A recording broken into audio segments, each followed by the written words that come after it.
Biz Ақсу каньонында жүрміз. Қазір Сырлыбай көпіріне бет алып баратырмыз. Сырлыбай көпірінің тарихы, өзіндік тарихы бар. Ол 8 жылғы ашаршылықта Төле би ауданының тұрғындарының бір бөлігі ары қарап өгем асып Аңгеренге ауған, енді бір бөлігі осы Ақсудағы Сырлыбай деген көпір арқылы, Жалғызаяқ көпір арқылы Әулиеатаға асқан, Түлкібас Әулиеатаға асқан. Сырлыбай көпірінің жанында кәдімгі адам жегіштер жүрген. Адам жегіштер кәдімгі жалғыз жарым атқан, жол тұрып жалғыз жарым өткен адамдарды торитын болған, сойып жейтін болған, азық-түлігін тартып алған деген секілді. Азық-түлік болғанда бір дорба талқан қылады. Қилы замандар болған. Ол Ақсу өзенін білесіздер, Талас алатауынан бастау алады. Одан Арысқа келеді, Арыстан ары қарай Сырдарияға келеді.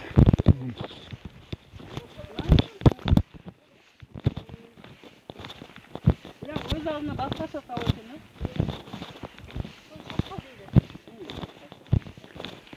Оны қазір шетелчелеп Ақсу каньоны деп жүр ғой. Сосын ма?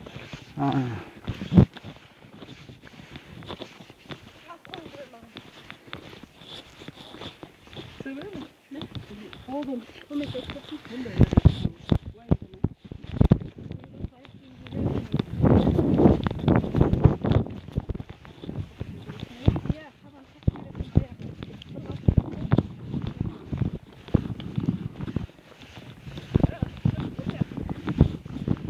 жаққа жел тимейді ғой, содан ғой. Жел тимейді.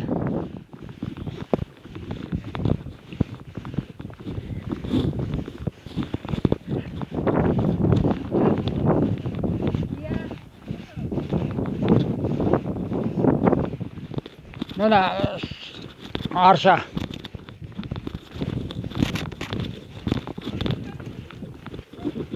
Ау. Видео түсіп басым, видеоға.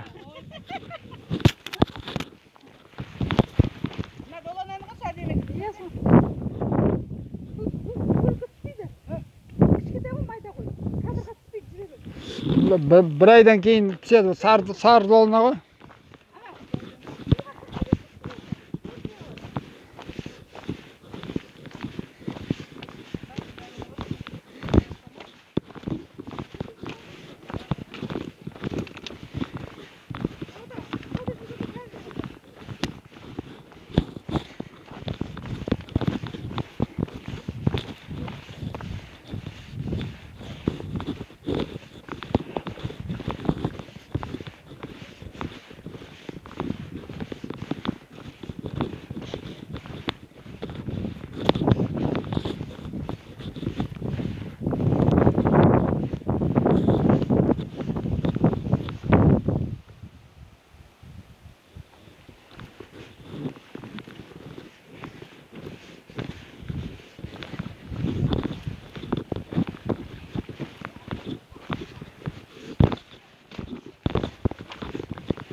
Міне атақты Сырлыбай көпірді көрініп қалды.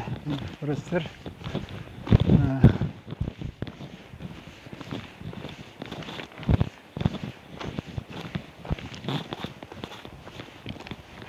Тау жұмыстары ерекше. Тура баяғы вулкан болған ба бірдеме ау деймін да, тура көмірдің шлак секілді.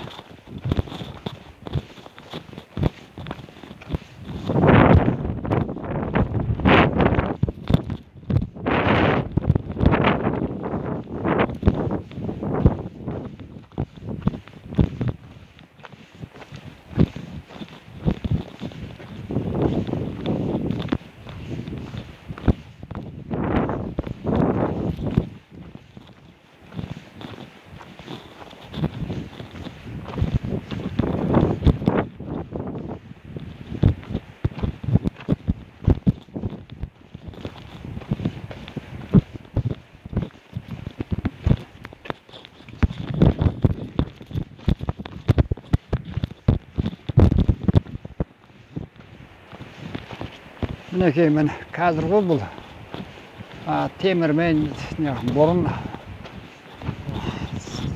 екі сырық тәшейін тастай салатын болған бір-біріне неғып сонысымен қалт-қалт етіп өткен қазір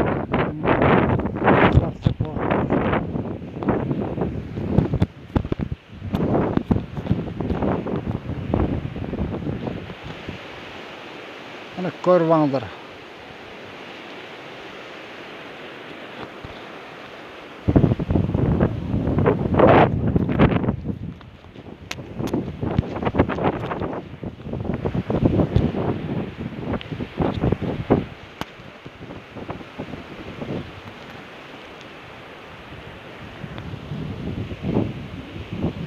Тау жыныстарын көріп тұрсыздар ма? Тура көмір жаңағы пештен шыққан күл секілді. Яғни жерде вулкан жұмыс болса керек. Мына жерден ары қарап өтсек, Әулиеатаға қарап кетеді. Түлкібас асады, Масат, Түлкібас арға басады. Мына жолмен оң қарап кетсеңіз, Иірсуға барады, мынамен кетсеңіз Масатқа барады. Келте Масатқа өтеді.